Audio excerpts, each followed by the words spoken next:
Hey everyone, welcome to the best US Mint news channel on YouTube. I'm Son of a Silver Stacker. Today's date is the 2nd of November, 2025, and in this video, we're going to be following up on that story we did about the company, the grocery store, that has you turning in your pennies for gift cards. Also, we're going to be talking about the silver shortage.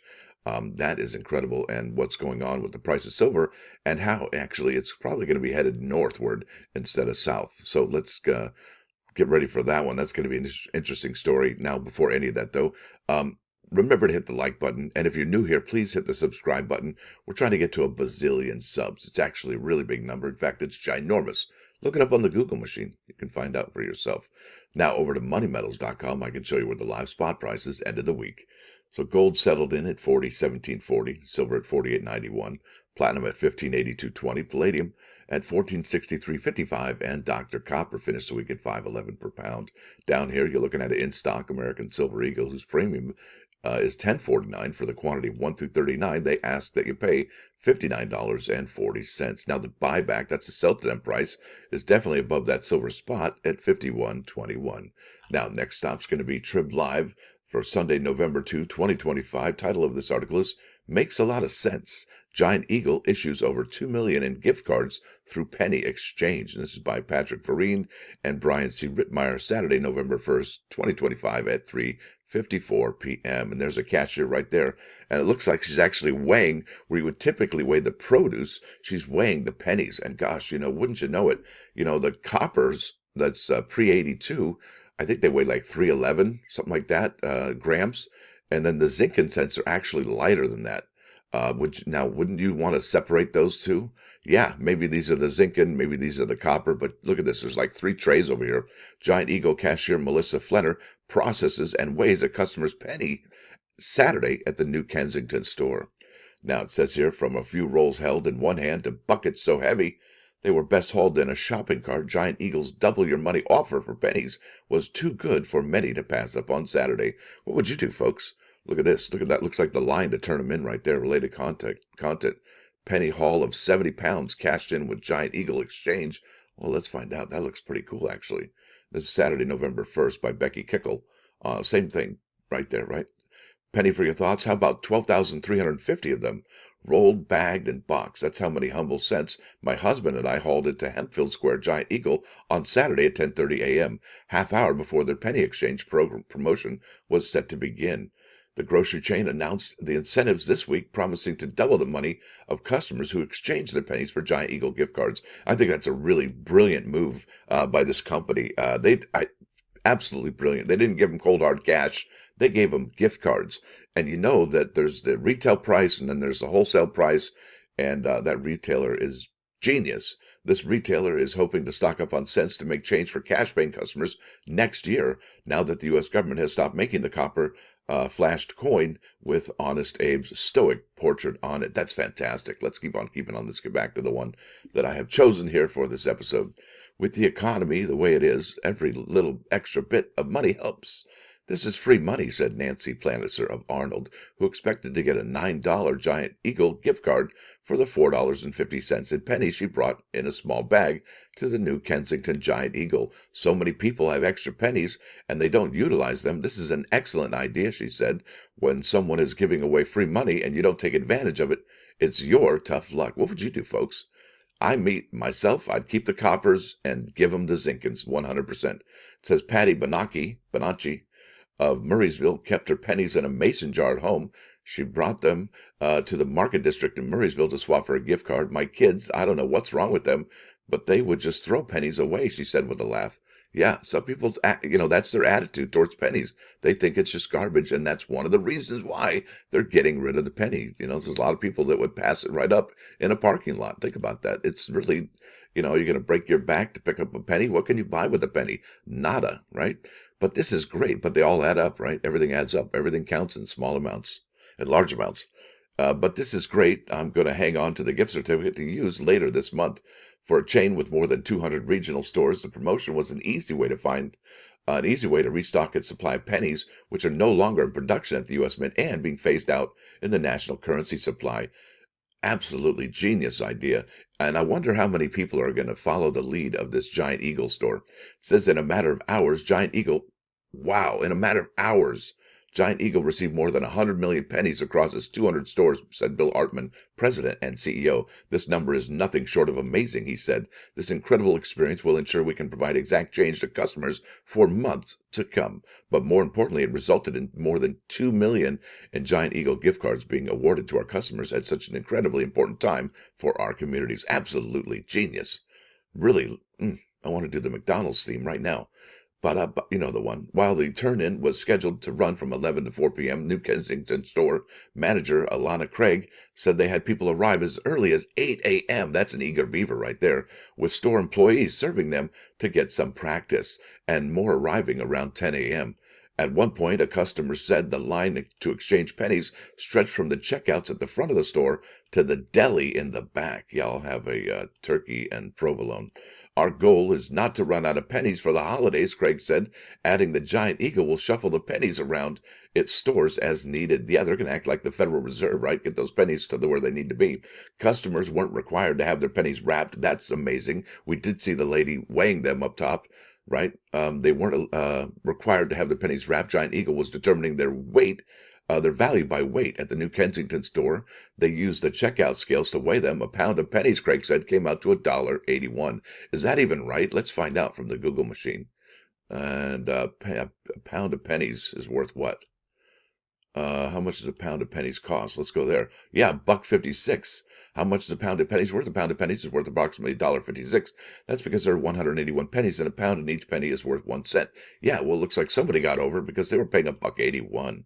That's fantastical. John Adams of Plum said he'd been accumulating pennies over the past 3 years. He brought them to the New Kensington store in plastic containers. He figured he had $75 worth, which would get him $150 on a Giant Eagle gift card. It's great. It's really great, he said. It's going to help a lot of people out, believe it or not. I totally agree. I'm buzzing with this story. This is fantastic. Kim Holly didn't have many to turn in, but she had a plan. You got to have a plan. Plan your work and work your plan. If it gives me $15 worth, I'll put it to seafood. They have the best frozen shrimp, she said. I guess that's what it's all about for her. Bob Medvitko of Allegheny Township said he had a habit of wrapping coins when he was mad at his wife.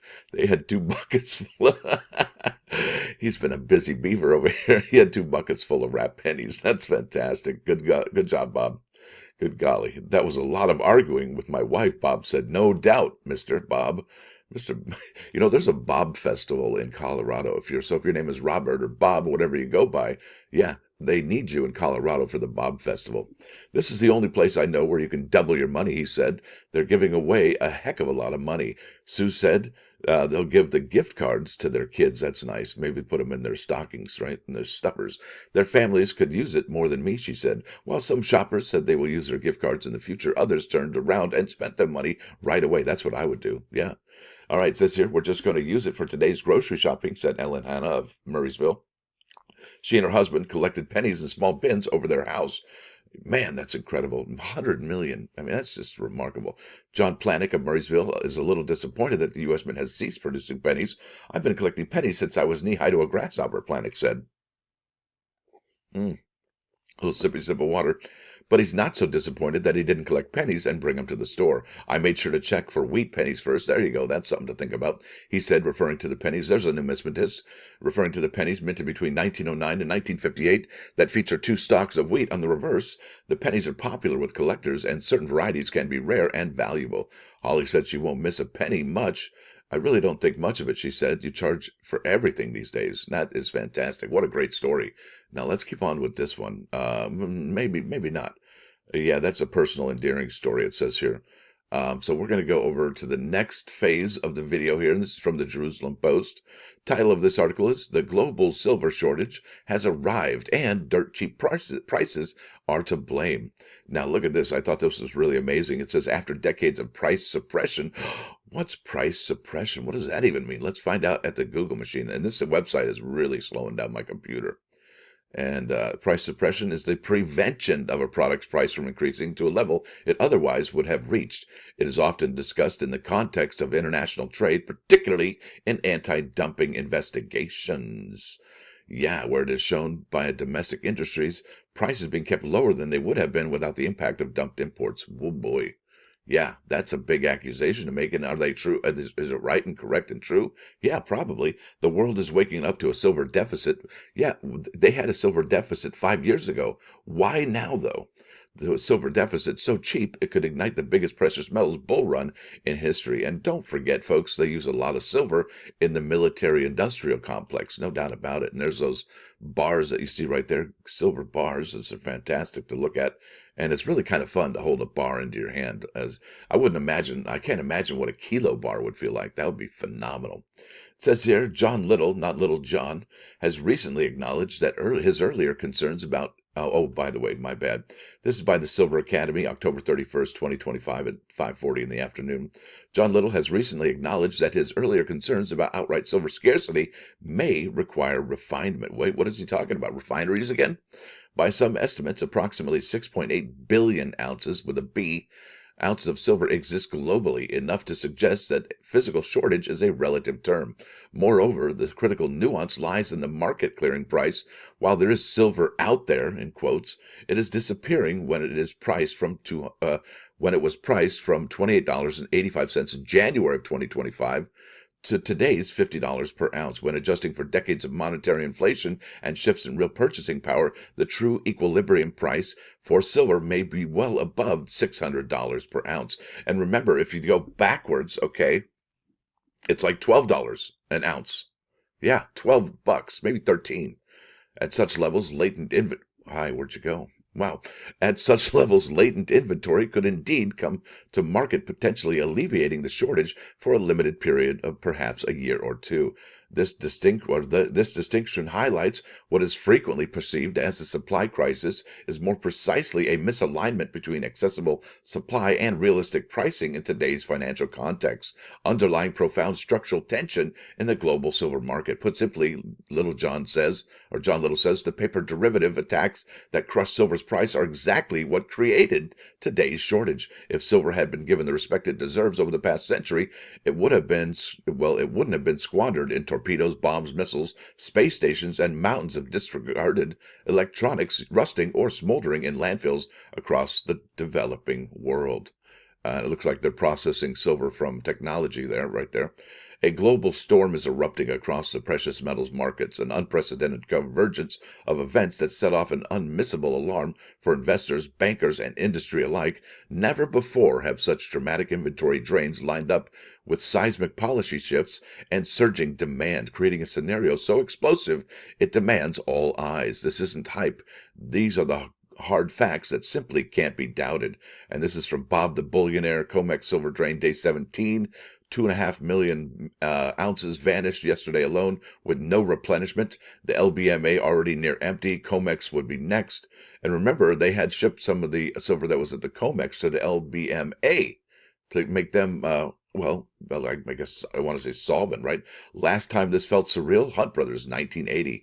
Once both silver vaults are dry, panic ignites. And there's Bob the Billionaire, Mr. Bob. Boy, a lot of Bob talk this morning. Man, you need to go to Colorado, Bobo. All right, shelves bare, vaults bleeding, physical silver vanishes. This is from Silver Ape King. Costco Canada has been out of silver for weeks. Nothing to see here, folks. Everything is perfectly normal with a wink and a nod. Costco members only right there, and that's Argent Pure. Out of stock in Northwest Toronto, out of stock here, and out of stock. That's the Maple Leaf. That's right. That's like their American Silver Eagle up there in Canada, eh? Across continents, physical silver is evaporating at a historic pace. Canadian mega retailers like Costco have been out of silver for weeks, and in Australia, even major bullion dealers have nothing left but empty shelves. Kilo bars are history as soon as they arrive. In the United States, the COMEX is seeing its registered silver hoard hemorrhage. That's right, they're bleeding out on that for the 17th straight day, with 2.5 million ounces gone in just the last 24 hours. London's LBMA, the world's institutional silver hub, is teetering on empty as deliveries get rationed and premiums explode. It's not just tight, it's a full-blown drought with no rain clouds in sight. They rhymed right there. India's silver tsunami, new banking rules set stage for history. But the fuse is about to hit the dynamite in India. A new regulation going live April 2026 will allow silver to be used as collateral for bank loans. That means a nation of 1.4 billion people with more than 250 million loans already on the books will see up to 10 kilograms of silver per family injected into the financial system and investment pool. This is not a tweak, it's a tidal wave.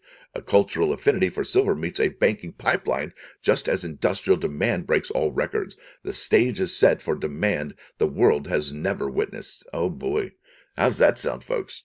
Never witnessed. I wonder what, is it going to take until April, or are they going to have enough foresight to see what happens before April? I think it's going to happen before April. London Bakes loading up the great gold grab.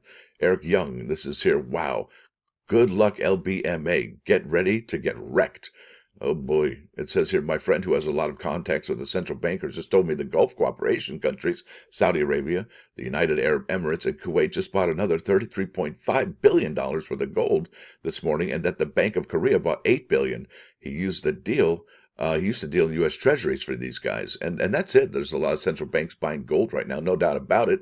But also, they're buying silver, and that is new to the game. It says here, meanwhile, central banks are going on a physical gold buying spree at a pace bordering on panic. The Gulf powerhouse, the United Arab Emirates, Saudi Arabia, and Kuwait just secured $33.5 billion in fresh gold. South Korea, absent as a buyer for a decade, suddenly grabs $8 billion. With clear signals, there's more to come. India is acting defensively, flying gold home in bulk, while the mood at the LBMA's Kyoto conference turned firmly bullish. Yeah, remember the spot prices? I guess they're just getting rolling. All right, dealers forecast gold shattering the $5,000 mark. Wow, we're at 4,000 and change right now, with silver eyeing $60 each, propelled not by speculation, but official sector action and relentless physical demand. Now, here's silver's perfect storm, a case that cannot be denied. It says, this is the era of no more excuses. For the first time, runaway industrial usage, central bank accumulation, cultural hoarding, and an unprecedented regulatory green light are smashing into rapidly vanishing supplies. And don't forget, in military uses, right? Anyone dismissing these conditions is whistling past a graveyard of empty vaults. It's a perfect storm. Clear, hard-hitting, and open and shut precious metals are facing a pressure cooker moment, and the world is out of release valves. Yeah, that's right. You ever have a pressure cooker? That button in the back that releases it so you can open the lid? And the world is about out of release valves. The time for nothing to see here is over. History is being made right now, and that is it, folks. That's something else. And are you ready for it? I know a lot of silver stackers who are ready for it. And look at that. That's absolutely beautiful. Yeah, what are you going to do? Are you going to use this information? Is this a dip right now in the prices of gold and silver? Maybe, maybe not. And are you going to still collect those Lincoln cents that are copper? And, I think copper is a strategic metal, okay, just like nickel. And I think that one's also probably going to be doubled in price here also fairly soon. Now let's go to the plus ones. I've yammered for way too much. Yeah, this is about talking. In good times, it's good to talk. In bad times, not to. And if you talk too much, even in good times, you'll say what you didn't intend to. That listen and silent are spelled with the same words. And a really good example of this, let's say it's good times, right? Your company is very successful, and your company is about to buy out another company, and you're just so boastful. Whoops, that was a mistake, right? That you let the cat out of the bag. You were just so, yay me, and yay my team, and yay my company. We're going to get paid a lot because we're going to do a takeover of another company, and then that word gets out, right? The competitor hears that, and whoops, yeah. So yeah, it's in good times, it's good to talk. In bad times, not to. And if you talk too much, even in good times, you'll say what you didn't mean to. And you might let the cat out of the bag and be boastful. And then it comes back and hits you in the boo-boo. Now, let's jump over to 99.1 KOIN Coin News Radio. This is the Doobie Brothers, and listen to the music here on this Sunday, the day after the Dodgers won. Well, actually, it was past midnight, the day the Dodgers won the second World Series title in just 2 years. Go Dodgers. That was fantastic. What a game last night. I tell you, a lot of people thought they were done, but you can't count a team out. It's not over till it's over. And I think that was a really good example of it. It ain't over till it's over. Now, with that said, I want to thank y'all for coming. Thanks for dropping by. Don't forget to hit that like button. And if you do like what you hear and see, sub the channel. It's absolutely free. What's not free, that's going to be membership. It's $1.99 a month. It's the price of a cheap cup of coffee, and it works out to about 6.6 cents per video in a 30-day calendar month. It's not a whole lot to help these videos keep coming out each and every single morning. You know, I've done this every day for 6 years, folks. Can you believe it? I can't even believe myself. My wife tells me I've never done anything this long in a row, ever. Yeah, well, there was that one time that I took 2 to 3 days off when I went on that cruise to the Bahamas. That was kind of cool. But yeah, not one day off in like 6 years. Try that at home. Y'all have a great rest of your weekend. And hopefully the fall back, the hour change doesn't mess with you too much because there is some health effects that happen from that. So I hope y'all take it easy today and enjoy your day with the ones you love and the ones who love you. Stacker out.